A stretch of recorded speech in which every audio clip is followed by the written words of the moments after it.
Well, indeed, it was a long and prestigious career there.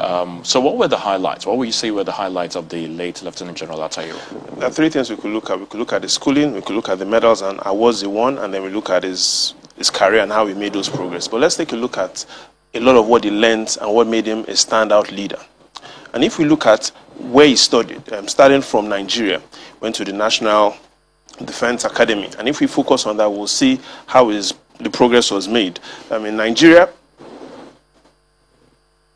he was a graduate of the Nigerian Defense Academy, had a master's degree where he also was an instructor, Armed Forces Command Structure. He also studied in Kenya, went to the National Defense College in Kenya. He also did a lot of studies in Europe. And if you look at the schools he went to, we saw he had a lot of experience from the Salford University, where he had a master's degree in human resources management. He also went to Switzerland and also the prestigious Kennedy School of Government. So we've seen a lot of experience that the country has lost from Lieutenant General Ibrahim Attahiru. But also, let's take a look at some of the medals and honors he received in his career. He had an ECOMOG medal. He had a Forces Service Star Medal, a Grand Service Star Medal, a Command Medal, a Field Command Medal, a Corps Medal of Honor, and a Field Command Medal of Honor. These are some of the most prestigious medals any living general can possibly get. These are the best of the best and are only reserved for those that are exceptional. But how did his life progress? This was a man that became a lieutenant general at the age of 20 years old in 1986.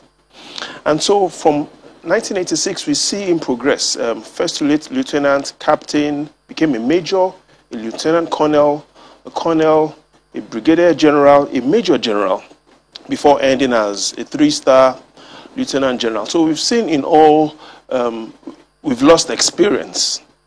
We've lost a man that was celebrated with medals and honor.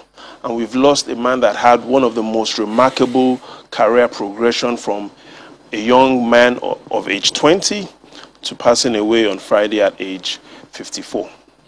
Now, indeed, the prestigious awards there from the later Lieutenant General, and one wonders what could have been achieved, if he was still alive today. Of course, from the rank and file, you hear that he did have lots of visions for the war against terrorism. That's for the army, and the military as a whole. So, what next in line? I mean, what should we be expecting now that he's gone? The president will have to take the decision on who the next chief of army staff will be. But before then, we need to understand that since the war against Boko Haram started in 2002, Nigeria has had 9, you heard me right, 9 lieutenant generals as chief of army staff. And if we focus on the lieutenant generals we've seen that have been fighting terrorism since 2002, here's what you notice if you take a look at that. Out of the 9, it's been a fairly equal distribution. 5 of these chief of army staffs have come from the northern region of Nigeria. 4 have come from the southern region of Nigeria. Yet the war against terrorism continues. Now, it lets us understand that perhaps it is really not a capacity problem. We need to look at other ways to support these lieutenant generals in fighting the war. What do I mean? The war against terrorism cannot be fought only by guns. Yes, the military and the kinetic plays a big role, but we now need to also ensure that we see more governance, more responsibility by local, state, and federal executives. This is a war that evidence shows we've sent our best. 9 chief of army staffs since 2002, yet the war persists. It allows us to make a conclusion that perhaps we can't put all the blame on the feet of these soldiers. We need to ask, what is missing in the puzzle in the northeast, the north central, the northwest, the southwest, the south-south, and the southeast? And if we look at that puzzle clearly, we'll see we still need more effective governance at the local, at the state, and at the federal level. Which brings us to the next question. I mean, looking at the present security situation in the northeast, I mean, of course, the late Lieutenant General Attahiru was once a commander in the northeast. I want to believe it was a theater commander, on the war and on insurgency now. And now that he's gone, what's the situation as it is? Like a Major General said, everybody is feeling hemmed in. But if we look at the Northeast, one state pops out, Borno State. Tonight, I'd like to explain a bit more about Borno, looking at the economy, looking at the geography, and then looking at the culture. First, Borno. Borno State has a poverty rate of above 60%. Borno State has an unemployment, including underemployment rate of above 60%. Borno State depends on the federal allocation more than 60% for its income. And so we see that first, on an economic structure, there's an economic challenge in Borno. Now let's look at the geographic structure of what's going on in Borno. Now please listen carefully to this, because a lot of people that are tweeting and commenting from Lagos really don't understand it.